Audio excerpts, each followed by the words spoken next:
জয়া আহসান বাংলাদেশের অন্যতম ফাইনেস্ট অভিনেত্রী। এপার ওপার দুই বাংলাতেই তিনি সমানভাবে সমাদৃত। কাজ করেন বেছে বেছে। সম্প্রতি তিনি কাজ করেছেন বাগান বিলাস নামক একটি মিউজিক্যাল ফিল্মে। আগেই দিয়েছিলেন কাজের ইঙ্গিত, এবার জানালেন মুক্তির সময়। 25 জানুয়ারি জয়া তার ফেসবুক পেজে দেওয়া পোস্টে জানিয়েছেন 27 জানুয়ারি রাত 9টায় মুক্তি পাবে বাগান বিলাস।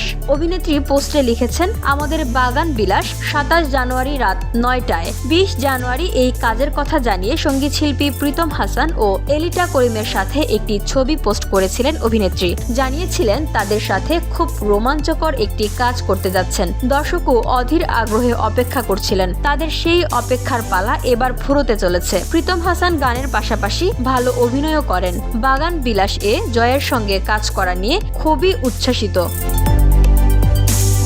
প্রীতম হাসান গানের পাশাপাশি ভালো অভিনয় করেন। বাগান বিলাসে জয়ার সঙ্গে কাজ করা নিয়ে খুবই উচ্ছ্বসিত।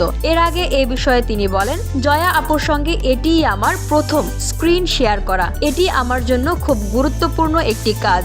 সাথে এলিটা করিমও আছেন। আশা করি এটি দারুণ কিছু হবে। বলা প্রয়োজন, আহসান দেশের অন্যতম মেধাবী ও গুণী অভিনেত্রী। সম্প্রতি তাকে দেখা গেছে নুহাস হুমায়ুন পরিচালিত সিরিজ 200-তে। অন্যদিকে প্রীতম হাসান দেশের একজন মেধাবী সঙ্গীত শিল্পী, পাশাপাশি তিনি অভিনয়ও করেন। এলিটা করিমও নিজের অবস্থানে সমুজ্জ্বল। উল্লেখ্য, বাগান বিলাস পরিচালনা করেছেন সাদিয়া ইসলাম রোজা।